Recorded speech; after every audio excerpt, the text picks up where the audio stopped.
দ্বিতীয় বিশ্বযুদ্ধের পর সবচেয়ে বড় সিদ্ধান্ত নিল যুক্তরাষ্ট্র। সরাসরি যুদ্ধে জড়াচ্ছে আমেরিকা। মার্কিন সেনারা রণতরী ডুবোজাহাজে ঘিরে ফেলছে রাশিয়া ও চীনের বন্ধু দেশকে।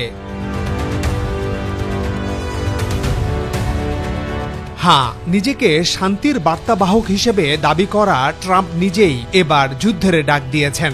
দক্ষিণ আমেরিকায় শুরু হয়েছে যুদ্ধের দামামা। চারদিক থেকে ভেনেজুয়েলাকে ঘিরেছে মার্কিন ফৌজ। কিন্তু কেন?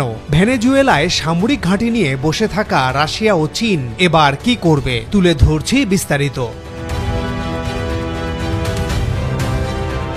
ভেনেজুয়েলাকে ঘিরছে মার্কিন সেনারা। দ্য ওয়াশিংটন পোস্ট সহ একাধিক মার্কিন গণমাধ্যমের প্রতিবেদন অনুযায়ী সম্প্রতি ভেনেজুয়েলাকে ঘিরতে ক্যারিবিয়ান সাগরে বিপুল সংখ্যায় রণতরী এবং পরমাণু ডুবোজাহাজে নামিয়েছে মার্কিন সরকার। যুক্তরাষ্ট্রের প্রেসিডেন্ট ডোনাল্ড ট্রাম্প সবুজ সংকেত দিলেই রাজধানী কারকাসে হামলা চালাবে তারা।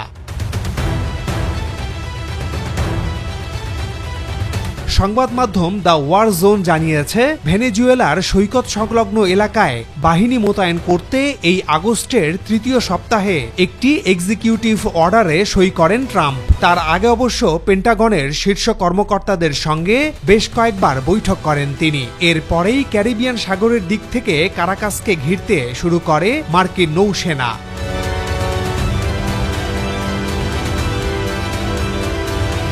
ভেনেজুয়েলার সৈকত সংলগ্ন এলাকায় ইতিমধ্যেই ঢুকে পড়েছে মার্কিন নৌসেনার আর্লেইক বার্ক ডিস্ট্রয়ার শ্রেণীর ক্ষেপণাস্ত্র বহনকারী অন্তত ৩টি রণতরী। এছাড়া ক্যারিবিয়ান সাগরে একাধিক পরমাণু ডুবোজাহাজ নামিয়েছে ওয়াশিংটন। পাশাপাশি ৪,০০০-এর বেশি মেরিন কমান্ডোকে প্রস্তুত রেখেছে পেন্টাগন। যুদ্ধ শুরু হলে কারাকাসের সৈকত দখলের গুরুদায়িত্ব যে এদের কাঁধে পড়বে তা বলাই বাহুল্য।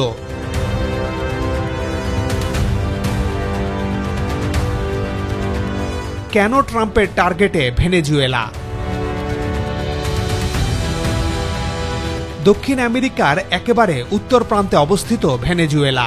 এর উত্তরে ক্যারিবীয় সাগর, পূর্বে গায়ানা, দক্ষিণে ব্রাজিল, দক্ষিণ পশ্চিমে কলম্বিয়া। ভৌগোলিকভাবে ভেনেজুয়েলা আমেরিকার ফ্লোরিডা অঙ্গরাজ্যের মায়ামি শহরের বেশ কাছাকাছি।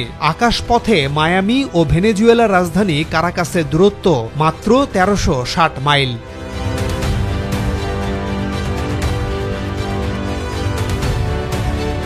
দেশটির আয়তন প্রায় ৯,১৬,৪৪৫ বর্গ কিলোমিটার। এই দেশের আছে ক্যারিবীয় তটে দীর্ঘ উপকূল, যা কৌশলগতভাবে গুরুত্বপূর্ণ সমুদ্রপথ।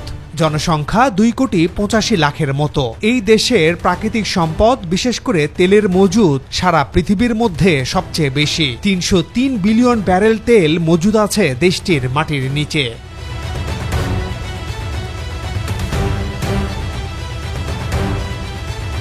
আপাত মনে হতে পারে হঠাৎ করেই বুঝি ভেনেজুয়েলা আক্রমণের পরিকল্পনা করেছেন মার্কিন প্রেসিডেন্ট। আসলে তা নয়। ট্রাম্প প্রশাসনের যুক্তি, যুক্তরাষ্ট্রে মাদক চোরাচালানের জন্য একমাত্র দায়ী কারাকাস। সে কারণে ল্যাতিন আমেরিকার দেশটিকে শিক্ষা দেওয়া একান্তভাবে প্রয়োজন বলে মনে করছে ট্রাম্প প্রশাসন।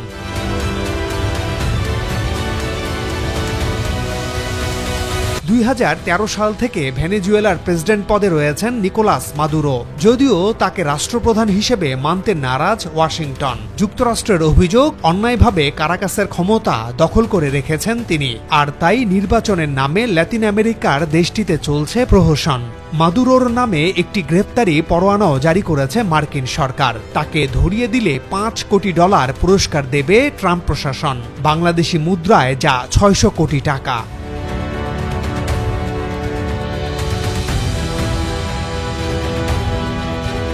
ট্রাম্প মাদুরো সংঘাত একেবারেই নতুন নয়। ২০১৭ থেকে ২০২১ সাল পর্যন্ত প্রথম দফায় ক্ষমতায় থাকাকালীন ভেনেজুয়েলার ক্ষমতা থেকে নিকোলাসকে সরানোর কম চেষ্টা করেননি মার্কিন প্রেসিডেন্ট। কিন্তু নানা কারণে সেবার সফল হননি তিনি। দ্বিতীয়বার শপথ নেয়ার পর থেকে কারাকাসে সেনা অভিযানের ছুতো খুঁজছিলেন তিনি। মাদক বিরোধী অভিযানের নামে এবার সেটা করতে চলেছেন ট্রাম্প।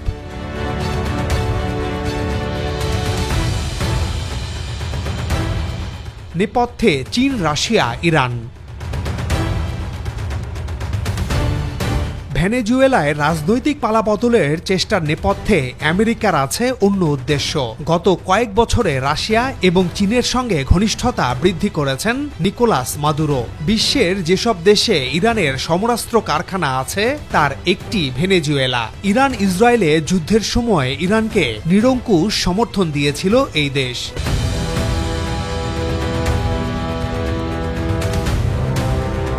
এসব ঘটনায় প্রমাদ গণে ওয়াশিংটন। মস্কো এবং বেইজিংকে দক্ষিণ আমেরিকার দেশটিতে ঘাঁটি গেড়ে বসতে দিতে নারাজ যুক্তরাষ্ট্রের সরকার, আর তাই কারাকাসের ডানা ছাড়তে উঠে পড়ে লেগেছে ট্রাম্প প্রশাসন। সম্প্রতি এই ইস্যুতে বিস্ফোরক মন্তব্য করেন মার্কিন পররাষ্ট্রমন্ত্রী মার্কো রুবিও। তিনি বলেন, অত্যন্ত গোপনে ভেনেজুয়েলার ভেতরে ঘাঁটি গেড়েছে রাশিয়া ও চীন। ওখানে হামলাকারী ড্রোনের কারখানা তৈরি করতে চলেছে ইরান। লেবাননের সশস্ত্র গোষ্ঠী হিজবুল্লাহকে খোলাখুলিভাবে সমর্থন করছে কারাকাস। আমেরিকার জাতীয় নিরাপত্তার পক্ষে এগুলি অত্যন্ত বিপজ্জনক।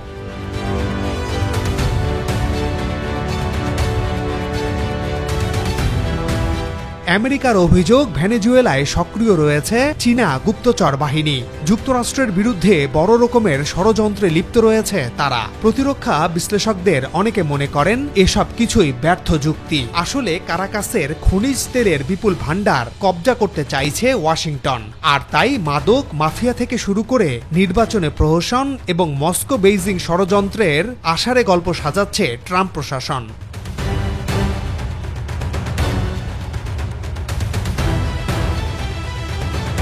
ট্রাম্পের ভেনেজুয়েলা নিয়ে পরিকল্পনার একটি ধারণা পাওয়া যায় 2024 সালে তার নির্বাচনী প্রচারণার সময়। নর্থ ক্যারোলিনার একটি সভায় দেওয়া ভাষণে ট্রাম্প বলেন, আমরা ভেনেজুয়েলার কাছ থেকে খনিজ তেল কিনছি।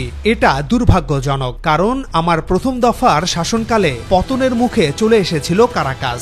তখনই বাহিনী পাঠিয়ে দেশটাকে কবজা করা উচিত ছিল, তাহলেই ওদের তেলের উপরে সম্পূর্ণ অধিকার থাকত আমাদের।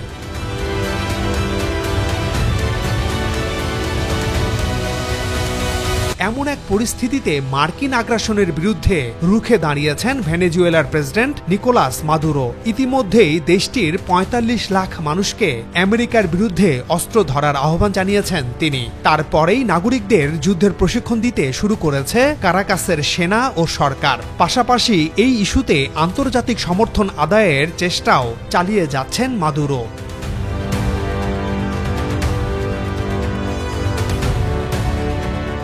গত ২১ আগস্ট চীনা প্রেসিডেন্ট শি জিনপিং এর সঙ্গে ফোনে কথা বলেন ভেনেজুয়েলার প্রেসিডেন্ট। পাশাপাশি কারাকাসে নিযুক্ত বেইজিং এর রাষ্ট্রদূত ল্যান হুর সঙ্গে বেশ কয়েকবার বৈঠক করেন তিনি। এরপর সম্পূর্ণ সামরিক পোশাকে বেশ কয়েকটি জনসভায় ভাষণ দিতে দেখা যায় মাদুরোকে।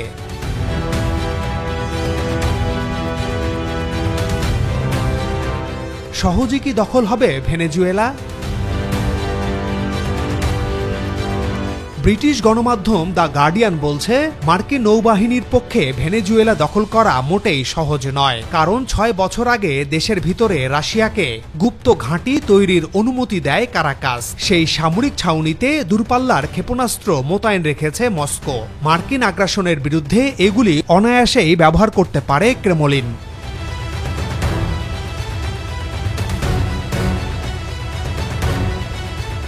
বর্তমান পরিস্থিতিতে ভেনেজুয়েলার পাশে দাঁড়াতে সেখানে সৈন্য মোতায়েন করতে চলেছেন রুশ প্রেসিডেন্ট ভ্লাদিমির পুতিন। এছাড়া কারাকাসকে বিপুল সংখ্যায় ক্ষেপণাস্ত্র ও ড্রোন সরবরাহ করতে পারে চীন। পাশাপাশি সামরিক কৃত্রিম উপগ্রহ মারফত যুক্তরাষ্ট্রের হাঁড়ির খবরও মাদুরোর জেনারেলদের কাছে পৌঁছে দিতে পারে বেইজিং ও মস্কো।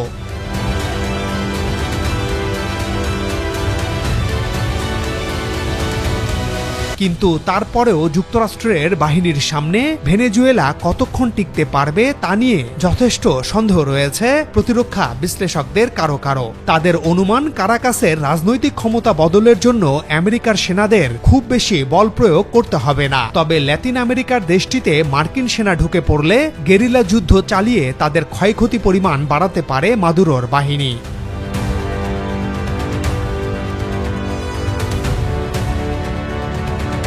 এই যুদ্ধের প্রভাব কি হবে?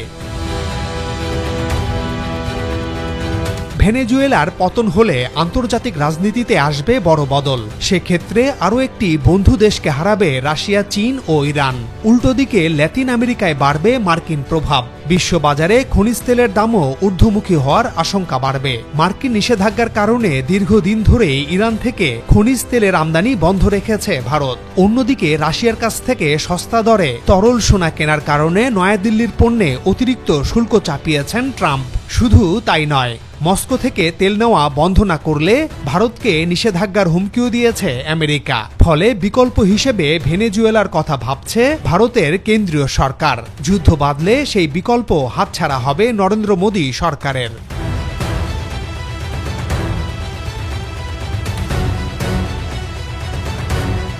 আমেরিকার অন্যায় যুদ্ধ চলবেই। 2003 সালে ইরাক আক্রমণ করে আমেরিকা। যুক্তরাষ্ট্রের অভিযোগ ছিল গণবিধ্বংসী হাতিয়ার রয়েছে সেখানকার প্রেসিডেন্ট সাদ্দাম হোসেনের কাছে। যদিও বাগদাদ দখলের পর তার অস্তিত্ব খুঁজে পায়নি মার্কিন সেনা। সাদ্দামকে অবশ্য শেষ পর্যন্ত ফাঁসিতে ঝুলতে হয়েছিল।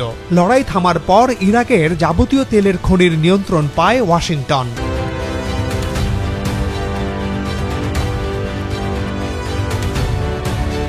সন্দেহ নেই ভেনেজুয়েলাতেও একই চিত্রনাট্যের পুনরাবৃত্তি করতে যাচ্ছে আমেরিকা। আর বোবা পৃথিবী মুখ বন্ধ রেখে এসব দেখছে। বিশ্ব বিবেক চুপ। বর্তমান বিশ্বে সবচেয়ে যুদ্ধবাজ দেশের নাম আমেরিকা। গাজায় গণহত্যার প্রকাশ্য মদতদাতা এই দেশ। তবে কি এভাবে বিশ্ব মাতব্বর হয়েই থাকবে যুক্তরাষ্ট্র, নাকি এরও পতন হবে? দর্শক, আপনাদের মতামত জানান। সবাই ভালো থাকুন। সাবস্ক্রাইব করে আমাদের সাথে থাকার অনুরোধ জানাই।